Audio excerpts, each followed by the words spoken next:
On the 15th of February 2021, Harry and Meghan dropped a bombshell. Prince Harry and Meghan will give their first interview to Meghan's friend Oprah Winfrey. The $6 million question, though, is just how far Meghan is going to go. I don't know how they could expect that after all of this time, we would still just be silent. I expect this interview not only to reverberate through the United States and England, but to rock the establishment at its very core.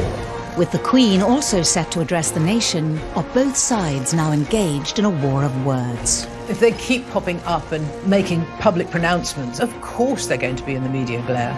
The relationship between the Markles and the Windsors seemed like a fairy tale. With the interview, and now allegations of bullying by Meghan inside the palace, which she strongly denies, it appears to be over. Outsiders have struggled to do well when they enter the royal family. You ever have disagreements about things? Oh, yes.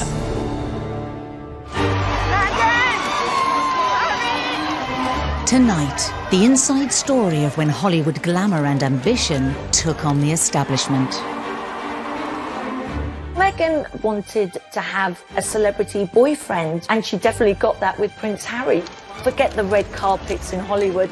This was something else. For me, it's an added member of the family. How did a marriage made in heaven descend into a public slanging match? I think Meghan's Hollywood background would have hit the royal family like a hurricane. Harry felt he was freeing himself, but probably felt like an act of vandalism against the monarchy. Stripped of their titles and patronages, The Sussexes are isolated from what everything the royal family means, and that puts the royal family at peril. exiled from royal life. The Queen's statement was a clean cut. You're out. In other words, you're fired. We miss Harry and Meghan. With just over a day until Harry and Meghan's groundbreaking interview with Oprah, is this the final chapter in their battle with the monarchy? I'm just really relieved and happy to be sitting here talking to you with my wife by my side, because it has been unbelievably tough for the two of us, but at least we had each other. Meghan and Harry, they could have resolved so many issues, but they're stubborn. And is this the moment that Meghan and Harry finally reject royal service in favour of celebrity? There is no relationship between the Markles and the royal family. It had the potential to be so much better than, in fact, it turned out to be. I did not have any understanding of just what it would be like.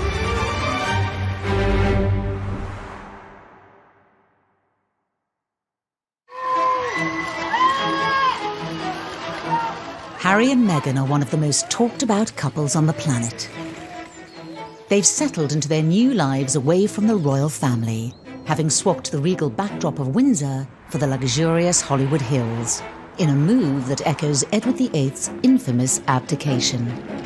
Quite a lot of us thought back to the abdication crisis in the 1930s when Wallis Simpson, a twice divorced woman, fell in love with a king, and that king, Edward VIII, had to give up his throne in order to marry the woman he loved.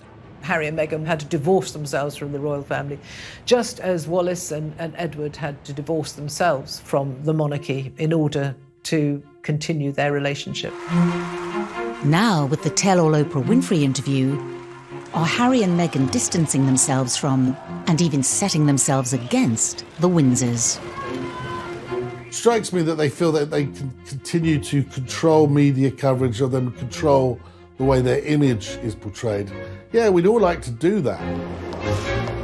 With the very public and unexpected announcement of their second child, what will the future hold for Harry and Meghan and the monarchy? The sad and harsh reality of this scenario is that by abdicating from the royal family completely, that the Queen and Prince Philip may actually never see the second child. And one can only think how devastating and broken the Queen must feel about that.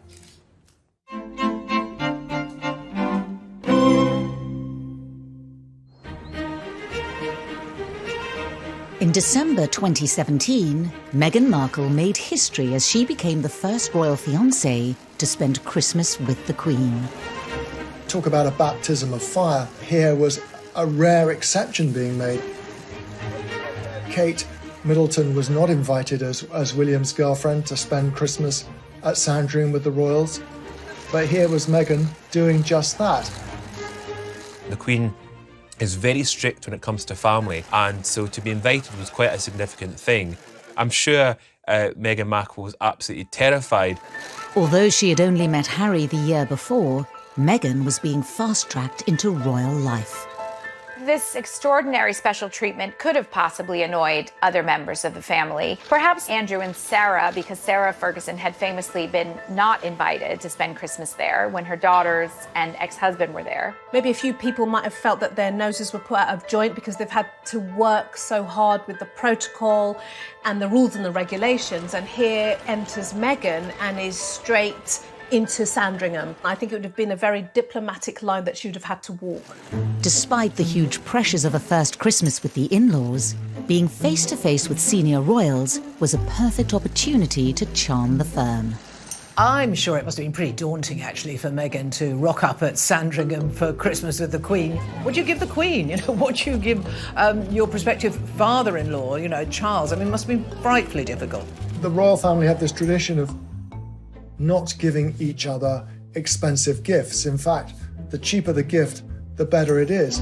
Harry once gave his grandmother, you know, a pair of rubber gloves for doing the dishes. I mean, really quite bizarre presents. Meghan would have found that as extraordinary as a certain Diana Spencer did at her first Christmas by buying lavish gifts for her in-laws. She never made that mistake again. Meghan played a blinder on that first Christmas. She got a toy, a singing hamster for the Queen, and apparently she loved it, and so did the corgis.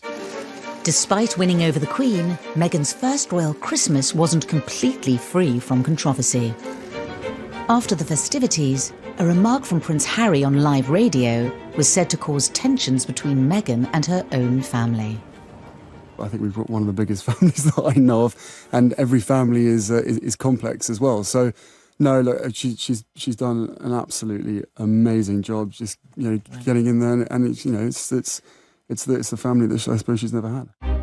Harry was guest editing the Today programme on Radio 4 shortly afterwards, and he said they'd had a lot of fun at Christmas. And then he made a rather unfortunate remark. He said, "I suppose it's the family she never had," meaning Meghan.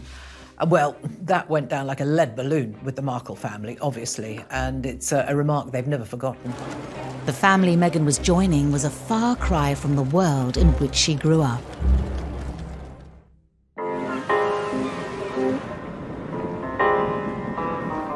It was against the golden backdrop of Hollywood that Meghan's parents, Doria Ragland and Thomas Markle, first met. Thomas went into the entertainment industry and became a lighting director. And it was when he was doing that job on the show General Hospital, a big show, that he met Doria, who was training at that time as a makeup artist. She was 12 years younger than him, but they fell in love and got married, and Meghan came along a couple of years later. Thomas had been married before, and he had 2 children, much older than Meghan, from his first marriage. Thomas Jr. and Samantha, her 2 half-siblings, they weren't close to her. She was not close to them. Despite her parents divorcing when she was young, Meghan enjoyed a supportive upbringing with both Doria and Thomas, evident in intimate home videos that have been shared online. Go ahead. Daddy's kitchen. It's for dinner. That's our goal. You can see and hear her energy, and it all feels like these are the positive highlights of somebody's childhood growing up. Am I there? I wonder. Okay, see you later. Bye-bye. Where is the little button? Okay, I gotta press the button now. Home footage of Meghan driving in Los Angeles also gives an insight into the early and possibly fractured relationship with her father.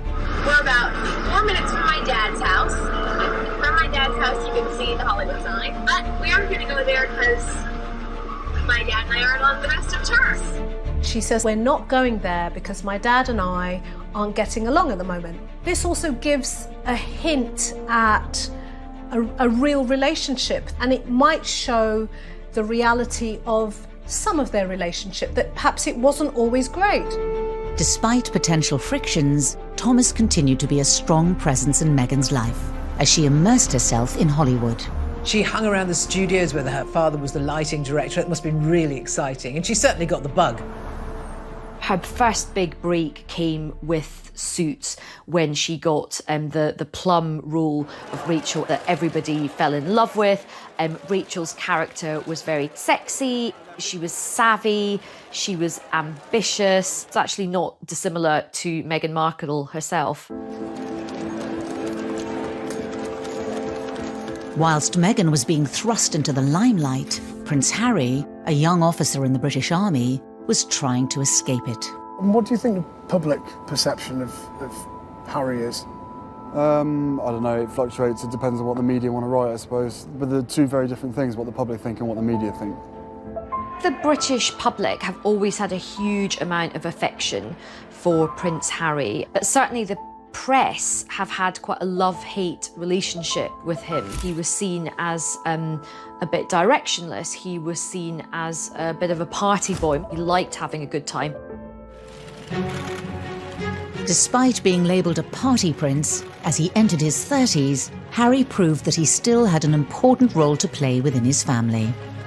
He created some wonderful initiatives, the Invictus Games, which was really his baby. He also worked on Heads Together, you know, taking away some of the stigma surrounding mental health and mental health issues, being very open and honest about his own struggles, which was incredibly brave. And Harry was, at that time, arguably the most popular royal. In 2016, Meghan touched down in London. The last thing she would have expected was a blind date with the 5th in line to the throne. It's a lot easier if you have a boyfriend that understands the press and understands fame. And she definitely got that with Prince Harry. You couldn't meet a more famous man in all the world than Prince Harry.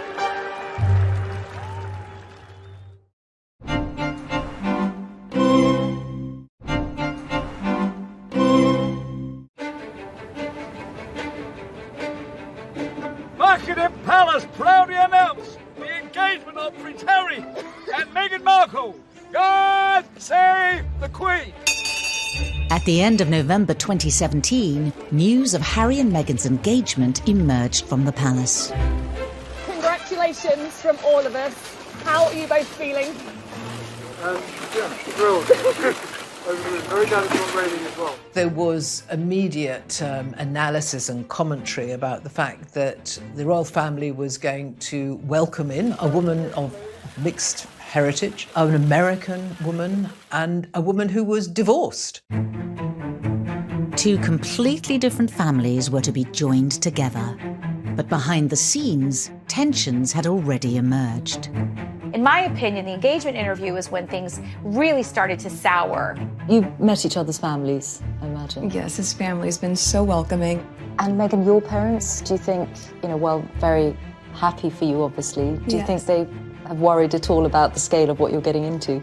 Well, I'm sure at the onset, both my parents and my close friends were concerned. I did not have any understanding of just what it would be like.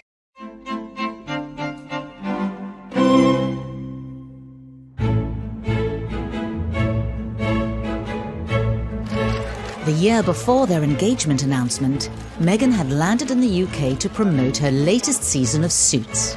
Lizzie Cundy spent time with Meghan as she settled into London life.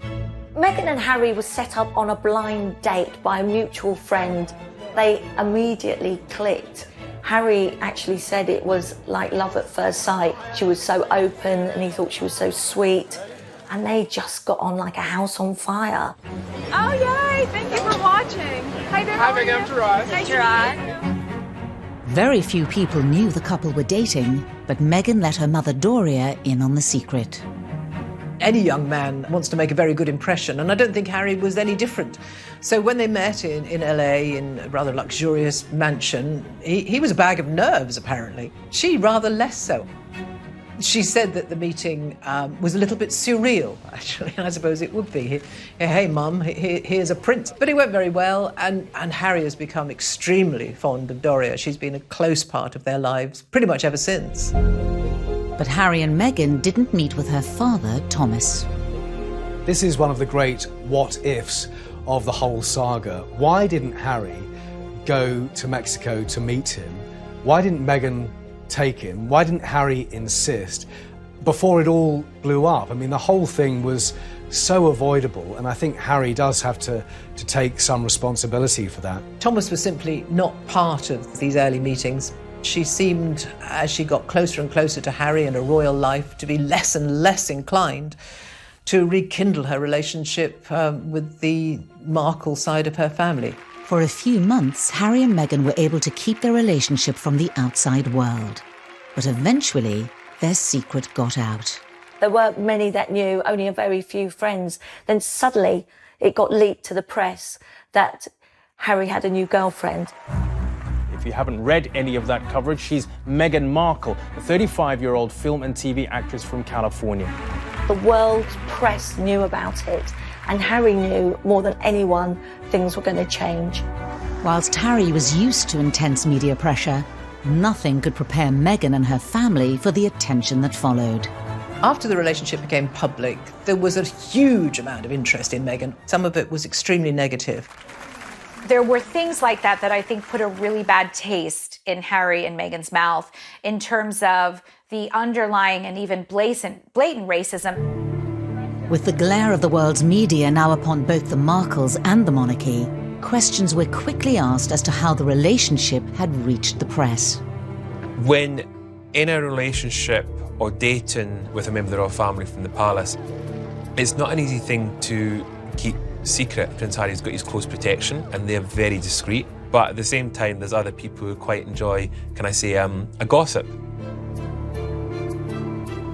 In the case of the leak about Meghan and Harry's relationship, which Harry was said to be incandescent and furious about, was rumored to have come from someone in Prince Andrew's camp.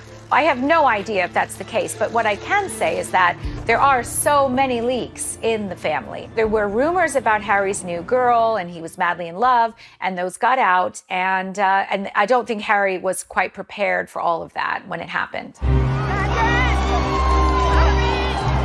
The wave of intense media attention led Harry to take a public stand against the press. An explosive public statement from Harry was the first indication that the press were now on notice. He requested the media pause and reflect before any further damage is done.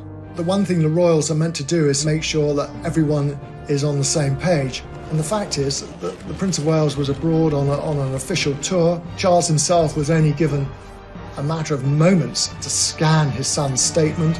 And there was a feeling that Harry had been thoughtless and that he should have consulted his father, he should have consulted his brother more, and there could have been a more measured response.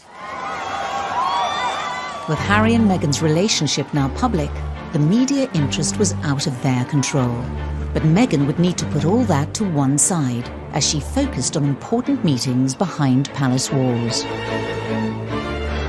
Meeting your in-laws is always a bit of an ordeal, isn't it? And meeting your in-laws when one is going to be a future king, meeting Prince Charles, must have been quite tough for Meghan, or a little bit daunting. But she is a strong woman. She probably marched in there and just got on famously because she's a woman with lots of opinions, lots of views, and a confident woman. And those are the kind of attributes that Charles likes. Charles famously adored Meghan. That first meeting went extraordinarily well. She was welcomed as a daughter, even more so than Kate Middleton was at the very beginning. As well as charming Prince Charles, Meghan also had a very successful first meeting with the Queen. The meeting went extremely well. It actually ran over, which is an extraordinary thing for the way the Queen keeps her schedule. Meghan was warmly welcomed. You know, here she is, articulate, bright, intelligent, well-spoken, beautiful, elegant. What's not to like?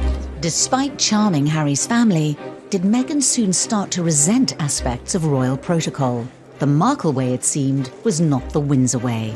Meghan's first real reality check with how royal protocol works was when she was wearing a necklace with H&M on it and then told to remove it by senior courtiers because it might encourage the press. To be told what to do, it must have been quite a shock. Any woman would kind of think, hang on, wait a minute, someone telling me what to wear and which jewellery to wear, excuse me. Was it an early sign Meghan wasn't prepared to toe the royal line? She likes to have the freedom to do what she wants and when she wants. She wouldn't want to be told, what to wear at any occasion. You could look at this instance and say, was that the beginning of Meghan saying, I'm not going to have people like this controlling me?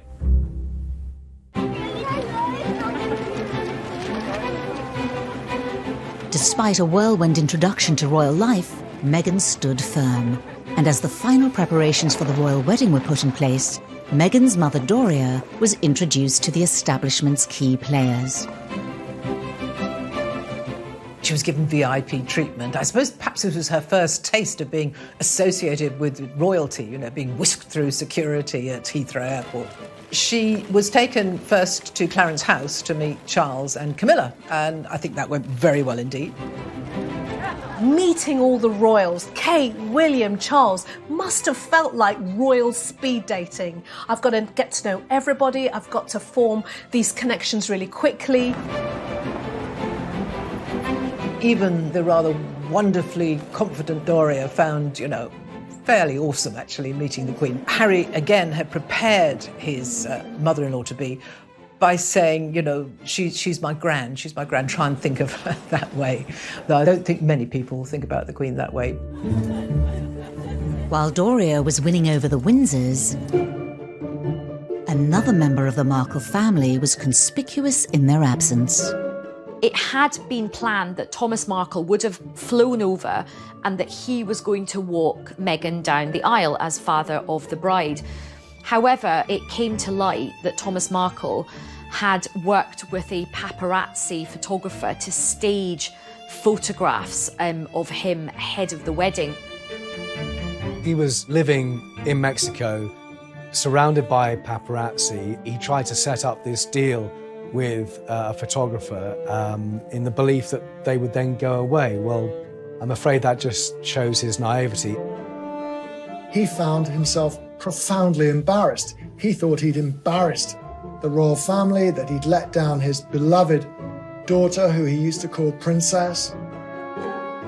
What we've since learned, according to members of the family, is that there was zero support from Buckingham Palace or Harry and Meghan in order to support Thomas. The stress of dealing with the press and the build-up to the big day took its toll on Thomas. Just days before the wedding, he had a heart attack and had to go to hospital.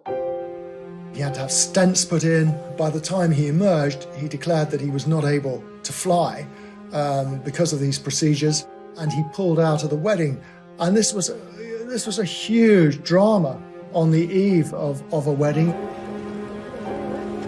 I mean, it's stressful enough marrying into the royal family, but to do it with all this scrutiny and this media frenzy and this scandal around your family, the stress must have been unbearable.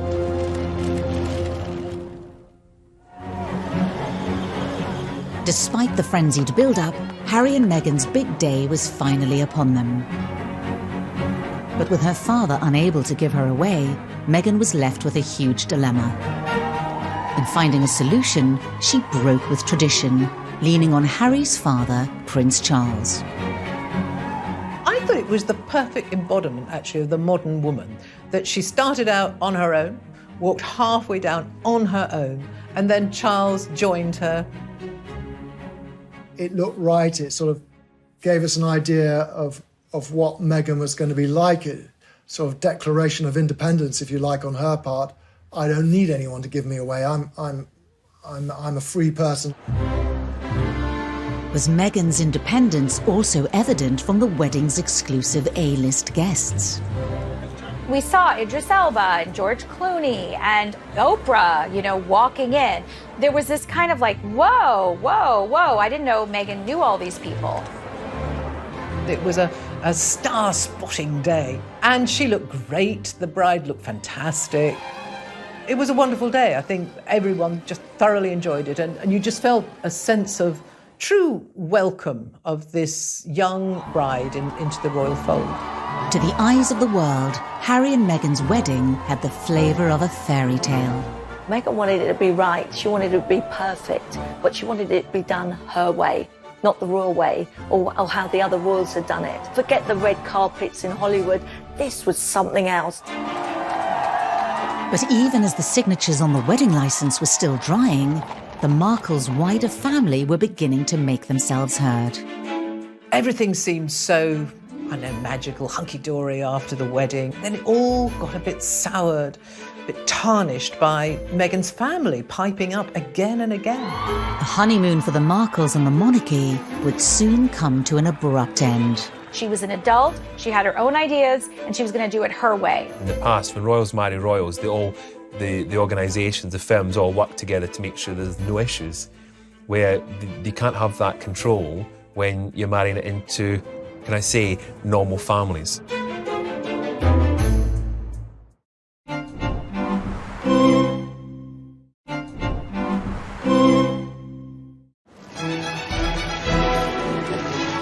Just days after their wedding, the new Duke and Duchess of Sussex was seen at their first official engagement, a garden party at Buckingham Palace. This one actually was a little bit special because the theme was Prince Charles's 70th birthday. And that must have been extraordinary for Meghan. From the first instance, the Queen had implored upon the Windsor family to embrace Meghan. Not only because she was a person of colour and someone from an international country, but that she had this charm about her, almost this sassiness. Everything seemed so, I don't know, magical, hunky-dory after the wedding. We've got this wonderful new mixed heritage, modern woman as part of the royal family, such a symbol of the monarchy moving with the times. And then it all got a bit soured, a bit tarnished by Meghan's family piping up again and again.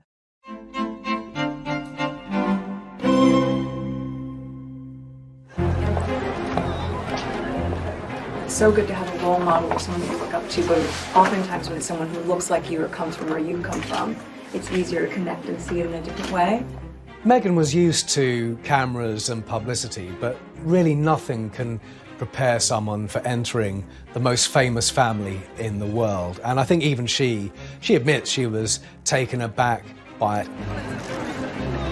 As Meghan was starting her new life, her father felt he was no longer part of it. It was extraordinary that Meghan's dad did like a press tour in the days after the wedding, putting forward his side of things.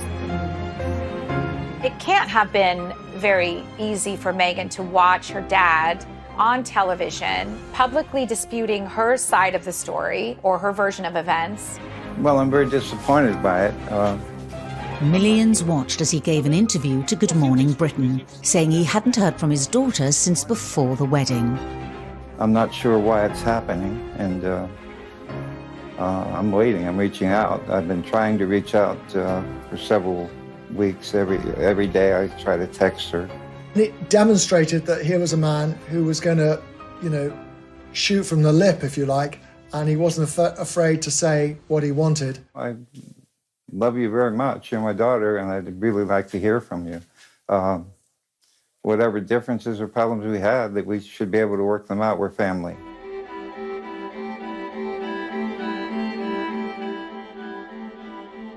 If you think about a father-daughter dynamic, and this is an intimate family space.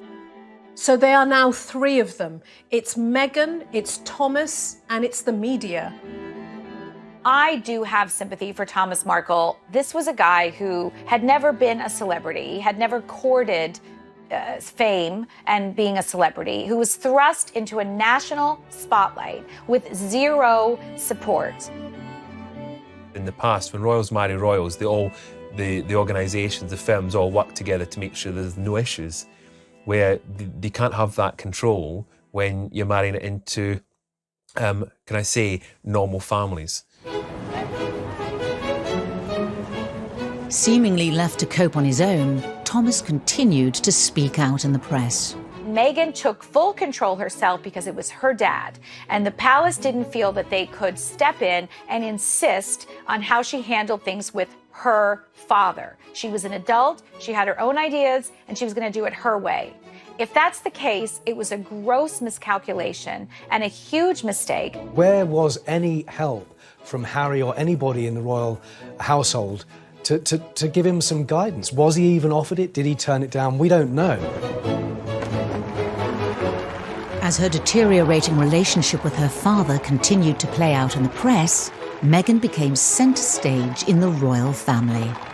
Once you're in the family firm, you are put to work, and I covered their first big tour in the autumn, which was Australia, New Zealand, Fiji and Tonga. It was relentless, but you know, they were the most famous couple in the world, and the world wanted to see them. I think for Meghan, it may have been a bit of a shock because these tours are quite full on. You know, the long days, the long hours, lots to do. But it was a great introduction for her into the world of royalty, British royalty, and how to do things. Then a surprise announcement by the couple wrong-footed the royal press pack, signalling that from now on they were determined to do things their way. The palace press officials were there going through the itinerary. And at the end of that, the British royal correspondents were called into a corner and we were told, oh, and by the way, she's pregnant. And it's like, what? It was massive news and strange timing, but I think Harry and Meghan made that announcement because who knows, in those early stages of pregnancy, she might have suddenly felt that that tour was going to be a bit hardcore and she'd need time off.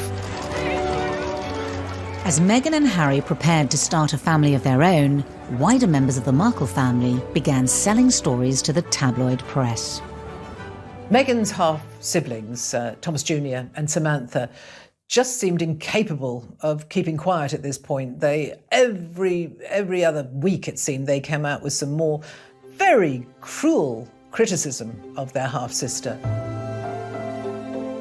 The fact that none of them had been invited to the wedding clearly rankled hugely. You know, Meghan's answer to that was that they played very little part in her life. In a remarkable interview for ITV, Samantha criticised her stepsister. The smiling and the waving and, you know, the contrived British accent, you know, it was all seemingly great and wonderful then, but when the public began to criticize some of the expenditures and the behaviors and protocol that had been broken, the tune changed. The Queen and members of her family must have been very disappointed, is probably the word, that Meghan's family had chosen to speak out in the way they did. What are the chicken eggs? So was Meghan's key ally in the Windsor camp also now under pressure? Charles has tried to be a support, a listening ear, to give guidance, to help the couple. But from the very beginning, Harry and Meghan have done things their way. The couple themselves were under increasing pressure in the media. Now the £2.4 million renovations to Frogmore Cottage came to the fore. Harry and Meghan took any kind of criticism very personally, and none more so than the debate over the renovations to Frogmore Cottage. Frogmore Cottage is not a cottage. It's quite a few different buildings that they've knocked through. Spent a lot of taxpayers' money on renovating it. Harry took grave exception to this idea that they were lavishing public money on something which was unnecessary. And it did feed into the narrative, as far as he was concerned, that the press was somehow being highly critical of every motive and everything they did. Meghan's mother Doria could only watch on as her daughter struggled with the criticism and harsh media spotlight. There's no doubt in my mind from what we can see that Meghan has a really close relationship with her mother. Somebody who would always, have her back, speak truth to her, and, help her make the kind of choices that she needs to make. It must be difficult for any mother to see her daughter being splashed over the papers for things that she might not want to be in the papers, but ultimately you can't control the press. It's a beast of its own. But on the 6th of May 2019, Meghan and Harry were able to share some happy news. Meghan gave birth to a baby boy, Archie Harrison Mountbatten Windsor, and secured the couple's direct line to the throne. Mother and baby are doing incredibly well. It's been the most amazing experience I could ever possibly imagine. Archie would be part of the bloodlines of a storied family with hundreds of years of history behind it. Harry and Meghan released a touching family photograph to mark Archie's monumental first meeting with the monarch. There is Doria, a black woman. There is Meghan, a biracial woman. In that picture, there's so much hope, and it does not look like the stuffy royal family that we all know. The birth of Archie was quite a moment for the Markle family, certainly. But for Doria, that must really have resonated with her. She was over here, so she was very much part of this new little family. After the birth, Meghan decided to keep her mother close by.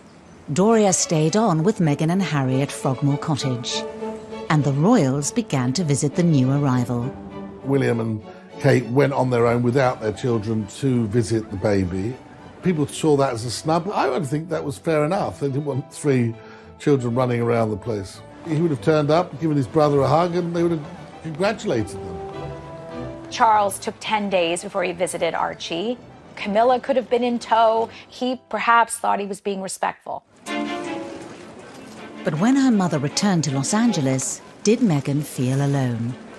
Doria was very supportive, but of course she had to go home. So I think Doria's absence would have hit Meghan very hard.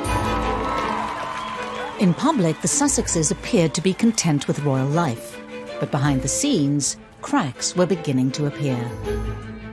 I think she did feel very misunderstood and she felt trapped. And so she decided to do something about it. And I think that she and Harry kind of fed off each other, actually. Resulting in a bombshell which would rock the monarchy. They wanted an exit strategy from the royal family.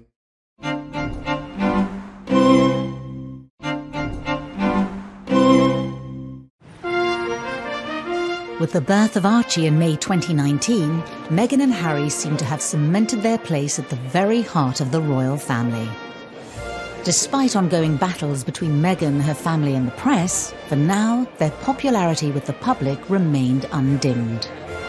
I think the Queen had high hopes for them being, great brand ambassadors for the royal family. Harry and Meghan made it clear they wanted to be different kind of royals. They wanted to engage more. They clearly wanted to have close links with young people. I think the Queen seized on that with alacrity. Harry and Meghan were enormously popular, and I think everyone thought this was the cementing of the future of the monarchy. There was going to be these 2 young couples, William and Catherine, Harry and Meghan, taking it forward.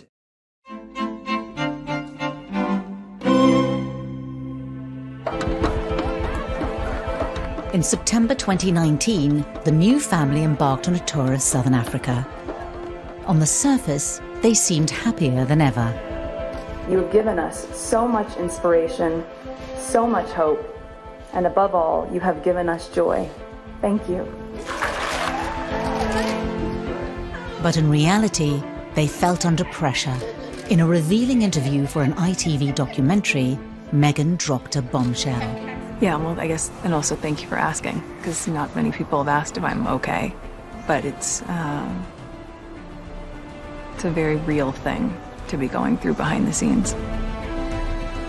Remember, at this point, she's had an absolute beating from the press on a sort of daily basis. She's had this horrible fallout with her father. She's also a new mother as well, and you can just see the sort of weight on her shoulders. Her mother would have been heartbroken that her daughter was experiencing all of this. The interview seemed to mark a sea change in the once happy relationship between Harry, Meghan and the rest of the royal family. Meghan seemed intent on sort of ripping up the royal guidebook, if you like, and doing things her own way. Over time, that turned into a stance against what's perceived to be royal norms, not speaking out, not seeking publicity, not challenging the press. And as much as the Queen tried her hardest to ingratiate Meghan, who she liked, into the family, it was like beating her head against the wall. One of the rules of being a member of the royal family is you never complain about anything. So I think that they would have been furious. And the sad thing is, I think, you know, she was just being honest about how she felt, but that interview probably made things about 100 times worse in terms of already frosty relations. For William, Charles, the Queen, duty and public service and loyalty to the institution always comes first.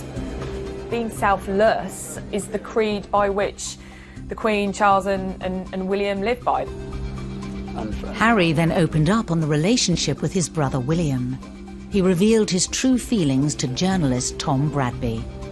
Inevitably, you know, stuff happens, but look, we're brothers. We'll always be brothers. We're certainly on different paths at the moment, but I will always be there for him, and as I know, he'll always be there for me.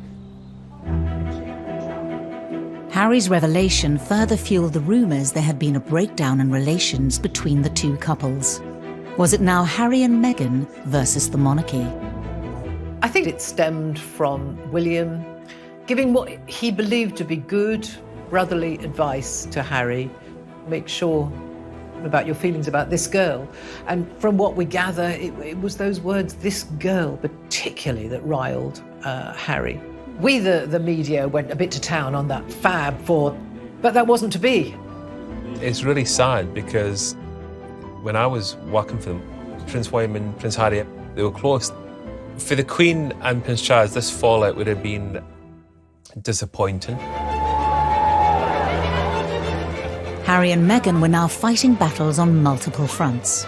As the negative headlines continued to engulf them, they became increasingly frustrated with palace protocol.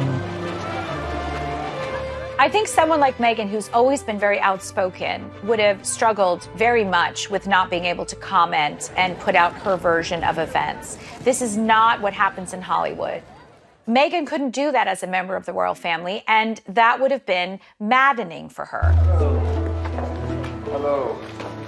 Harry and Meghan's ongoing battle with the media came to a head in February 2019, when excerpts of a private letter sent from Meghan to her father were published in the British press. This letter was such a watershed moment, and I think this was the point at which, you know, this was the straw that broke the camel's back, and they announced that they were going to fight back and that they were taking legal action against associated newspapers.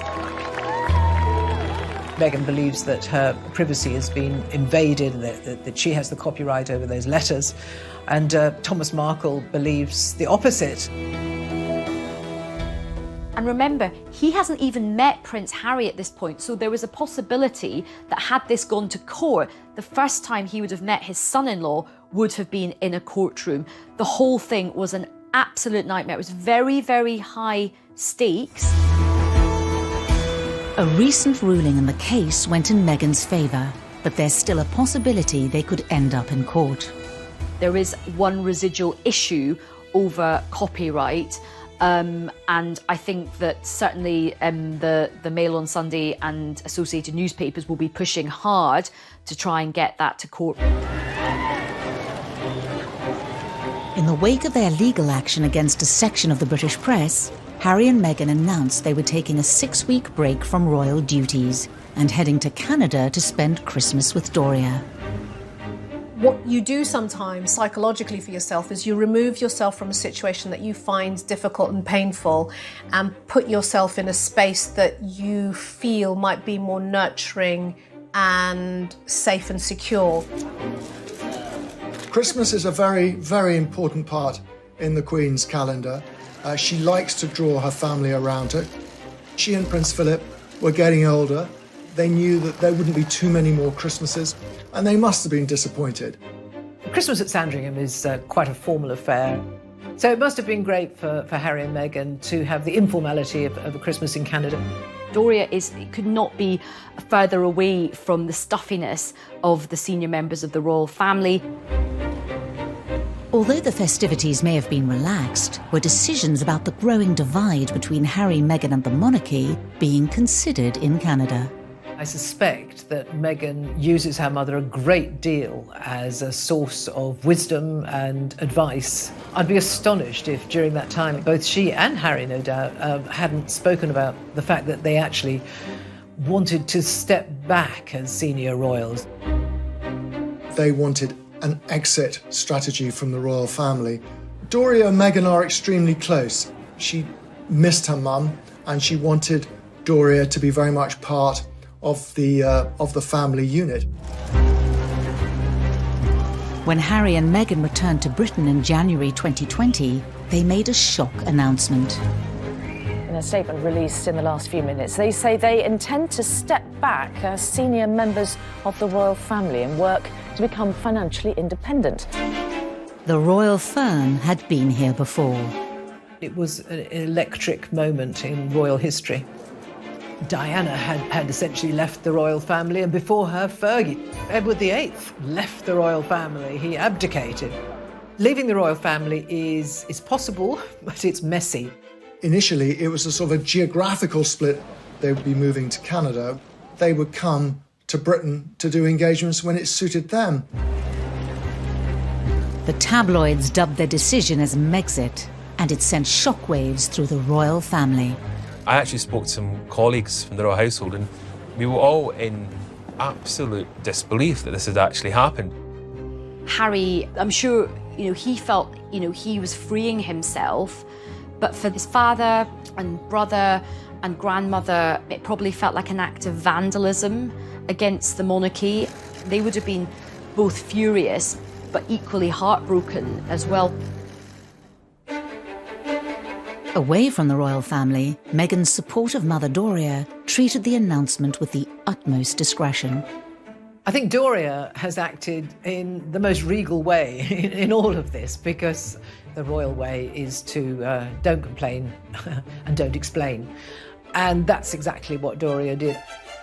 However, the wider members of the Markle family again talked to the press. Thomas Markle saying, oh, she dumped her own family, now she's going to dump the royal family. They suggested that this was always Meghan's intention from the off. And Samantha was an arch critic of everything she does. She thinks her sister's a phony. She thinks she's insincere. In the Windsor household, the Queen called an emergency meeting at Sandringham. Prince William was centre stage.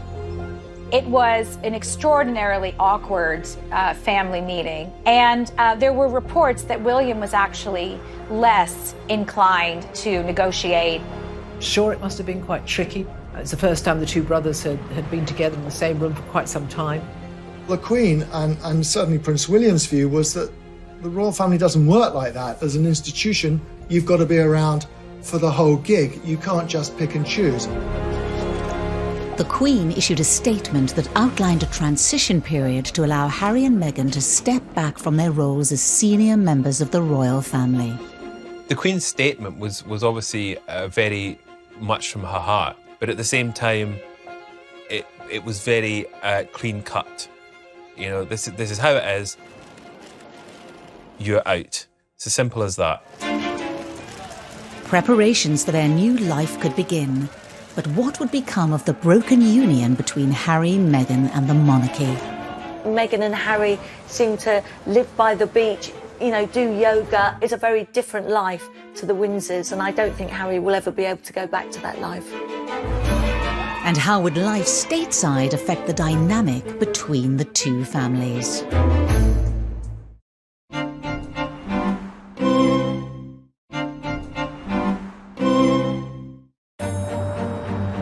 In January 2020, Harry, Meghan and Archie left behind their royal life and home at Frogmore Cottage for a new life abroad.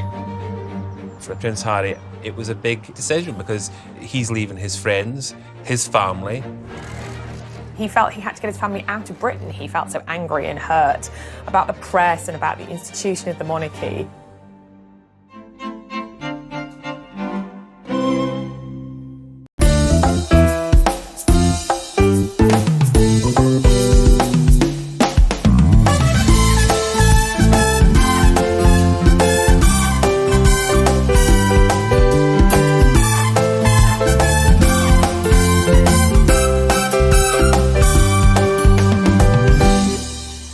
Ngày xưa tôi thả những cành diều dây lướt trên bầu trời phiêu du cùng áng mây, hòa trong gió tiếng sáo vang từ đâu diều bay vút cao, rồi cùng nhau chia phe chơi tròn tiền dưới bóng cây đa già bên sân đình bãi sông, làm cô dâu chú rể chiếc kiều la trò chơi rước dâu. Kỷ niệm xưa mãi sống trong cuộc đời tôi, hẳn tin tôi thơ. Rồi ngày tháng trôi đi, bao nhiêu mong ước xa xưa chỉ còn là kỷ niệm từng đêm tôi nhớ. After a brief stay in Canada, Meghan and Harry settled in Santa Barbara in California, a familiar, glitzy surrounding for Meghan. Meghan and Harry live in Montecito, which is a very posh, fancy enclave. I happened to live there for 4 years. It's very private. We know that Oprah is a neighbor, Katy Perry and Orlando Bloom. They all live nearby. Montecito residents are very protective of their own. They won't talk about Harry and Meghan much to the press, and I should know because I've tried. She wanted to be around the place she knew. Meghan didn't know hardly anyone here in the UK, and it can be a very lonely place in the palace. She didn't want that life. She wanted to be free. So I do feel Meghan had that influence over Harry to say, look, I'm not happy with this, and I'm going to the States. That's what Meghan wanted, and that's what Meghan got. They reportedly bought their 9-bed, 16-bath mansion for £11.2 million. They've seamlessly slipped into the Californian lifestyle, a million miles away from the Windsors' world. Their friends are not going to be members of the aristocracy with wonderful estates in Scotland to shoot grouse on, but Hollywood and a celebrity culture. Oprah Winfrey's a friend of Meghan and Meghan's mother. They're friends with the Clooneys. They're making connections all over Tinseltown. Harry and Meghan have been spotted at the beach cycling with Archie in tow. They have a wonderful lifestyle in California in the sunshine, and I can't imagine Meghan ever wishes to be back in rainy Windsor. But you do wonder sometimes what Harry thinks of all of this, and is he in fact missing his old life? Meghan and Harry seem to live by the beach, you know, do yoga. It's a very different life to the Windsors. What tore Harry from the British people was Meghan Markle and the decision to move to Los Angeles.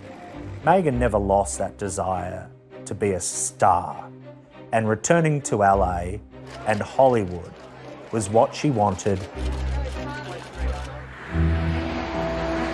The move has only deepened the divide between Harry and Meghan and the monarchy. Meghan's mother Doria is now just a 90-minute drive away, a stark contrast to over 5,000 miles from the Windsors. Harry loves Charles. You know, they clearly have a strong bond, and now they are literally not as close as they used to be.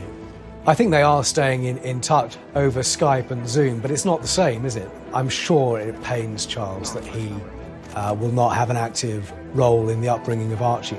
Harry seems to have an absolutely brilliant relationship with Doria. There's no doubt that Meghan and Doria are closer geographically, physically, and perhaps emotionally as well than they ever have been. Doria apparently enjoys feeding wee Archie organic food, and she's also a trained yoga instructor as well. So I have these visions of them doing baby yoga together. So I think he's definitely a very cool, hippie Californian baby. But could Harry and Meghan's plan to build their brand and become financially independent from the Windsors push the families even further apart? They recently released a promotional video for their podcast with Spotify, which reportedly looks set to bring them in around £30 million. We created Archwell Audio to make sure that we can elevate voices that maybe aren't being heard and hear people's stories. And the biggest part of this is trying to create this community of where you can share. Their biggest and perhaps most lucrative signing is with Netflix, rumoured to be worth over £100 million. But will the inevitable publicity from their deals be seen as a step too far by the firm? Effectively, the money that they are being paid is because of their platform as royalty, as members of the royal family. And that's quite tricky. People always want the most compulsive viewing and the things that are going to command the most column inches, and effectively that then translates into dollars. Are those personal and intimate revelations? So I think that will be a very tricky tightrope for the couple to walk. They've created a new standard, and that is one to exploit themselves for profit. Meghan is creating a new form of celebrity for herself by securing deals with media conglomerates in the tens and hundreds of millions of dollars, sets her on a path to unparalleled stardom. Let's not be surprised if you see her return to acting. This here, right there, is the house from the Fresh Prince of Bel-Air. However, in February 2021, it was Harry, not Meghan, who took centre stage on CBS in America. How's your tour of LA going? Haz? I didn't know we were calling you Haz now. It's 17 minutes skit with James Corden. It is really fun. It is very showbizy, it is very celeb-y. You're not my wife. In an unprecedented move, he gave a candid TV interview to his long-term friend James Corden. Interesting, my grandmother asked us what Archie wanted for Christmas, and Meg said a waffle maker. She sent us a waffle maker. I think it's quite tricky for Harry because we know that one of the things that he found very uncomfortable was the press coverage. He is then talking about his personal life, he's talking about his grandparents, and that is going to be written all around the world. It's going to be turned into more clickbait. By choosing to do these interviews, it frankly just encourages more of that stuff to be written. I mean, why did you feel that was... Harry, in a bombshell move, also spoke openly about his move away from the royal family. It was stepping back rather than stepping down. Right. It was a really difficult environment, as I think a lot of people saw. We all know what the British press can be like, and it was destroying my mental health. The actions of Harry and Meghan in the United States goes against the very grain of the royal rule book. At the very core of this brand building exercise is not Harry, it's Meghan. There is a delicious irony where they live in Los Angeles, the heart of the paparazzi. At the same time, in London, they're fighting these legal arguments, and that must not be lost on the royal family itself. It's almost cringeworthy to an extent. As they embark on this brand building exercise, we're only going to see earthquake after earthquake shattering Buckingham Palace. They know what makes money, they know what makes people tick, particularly Meghan Markle does. I mean, let's hope they don't get like the Kardashians, that's my only worry. I think that there were people who truly wished them well, but of course there were also people who wanted to poke, holes into their love affair and bring out as much dirt as they could. I think they found a way to say, you know what, enough is enough. We refuse to be pillars of abuse. Then on the 14th of February 2021, they made another surprise announcement. There's a new baby on the way, but I think that is going to, in some respects, draw them further apart. And in the days that followed, a war of words erupted between Harry and Meghan and the monarchy. Taking part in such a high-profile interview with somebody like Oprah Winfrey, improved relations with the royal family at all. The Queen had no choice but to strip them of the titles.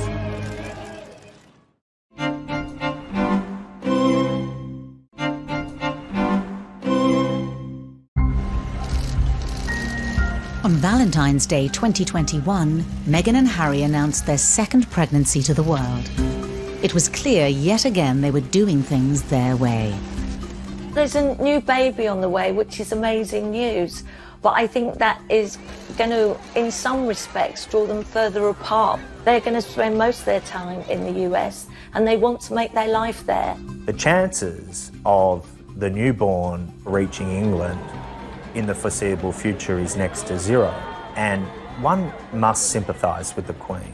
That's disheartening and heartbreaking. Increasingly, one wonders how much influence the royal family will even have. The royals are going to become distant relatives, I suspect.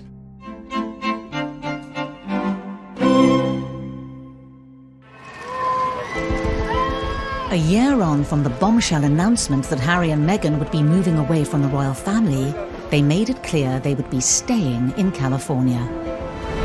Harry and Meghan's exit from the royal family ended today as it began, with considerable acrimony.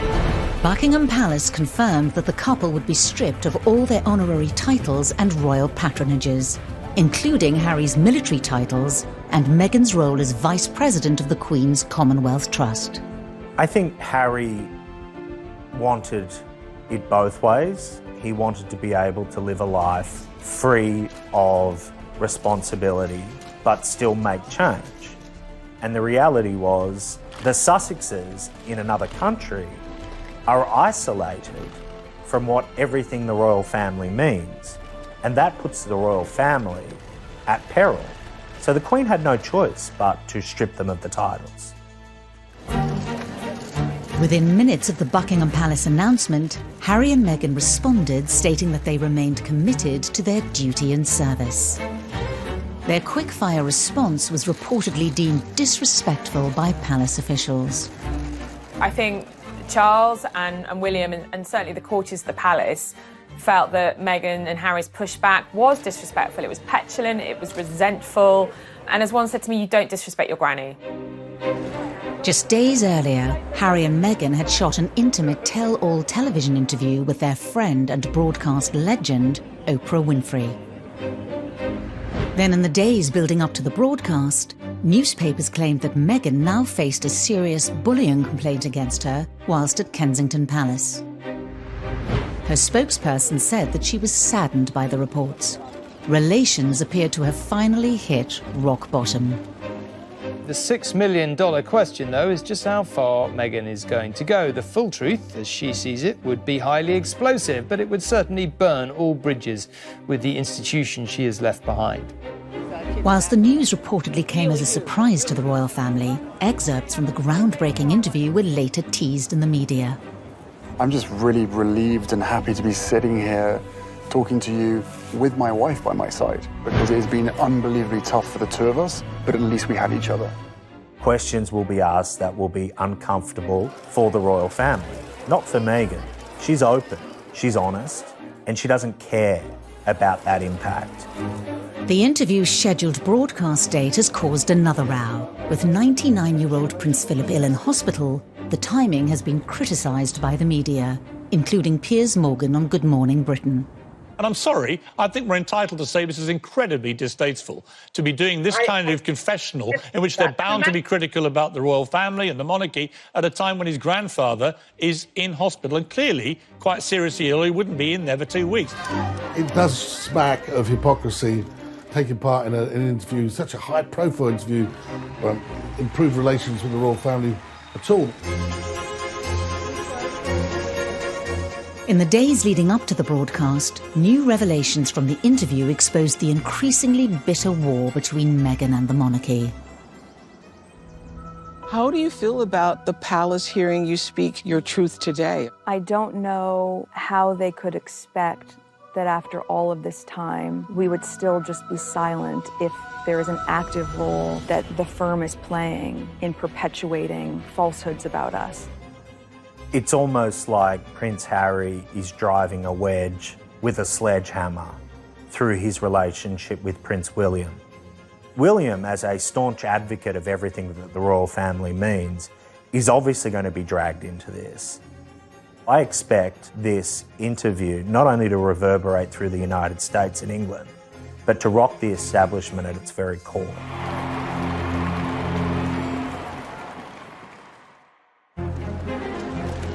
Could Harry and Meghan's fallout with the monarchy leave its mark for decades to come? It's like a war. I don't believe Harry would be outside the royal family except for marrying Meghan Markle. They've lost a critical component of what the royal family represented. The British people had an affinity with Harry. Now, to divorce himself from that family really is an abandonment of what he was born into. What began as a breath of fresh air cascaded into a series of family conflicts, controversies, and trouble for Harry and Meghan and the monarchy. These are family stories that are complicated, run deep. If people feel very hurt and betrayed, and they feel that this relationship is broken beyond repair, then that might be the reality. But Harry and William, they've reached a bad place in their relationship, and one can only hope that they build bridges going forward, because the only losers in all this will be them. Meghan and Harry could have resolved so many issues, but they're stubborn, and it's very hard to see how there can be any long-term relationship with Meghan and the Markles going forward. I think that in the initial stage there was a fairy tale about this, but that fairy tale was quickly shattered. I think it's a real lost opportunity for the royal family that they couldn't make it work, that Meghan couldn't become an integral part of the future of the monarchy. The monarchy could be seen to be so much more inclusive, modern, moving with the times, evolving. I think it is extremely sad. She was ready to do what it takes to be, to be a wife for Harry, and to be a member of the royal family that the country can be proud of. But I personally don't think that wanting to be a member of the family should cost you your independence or independent thought. Meghan's Hollywood background, Meghan's expectations as a celebrity would have hit the royal family like a hurricane. And now, look where we are. It had the potential to be so much better than in fact it turned out to be.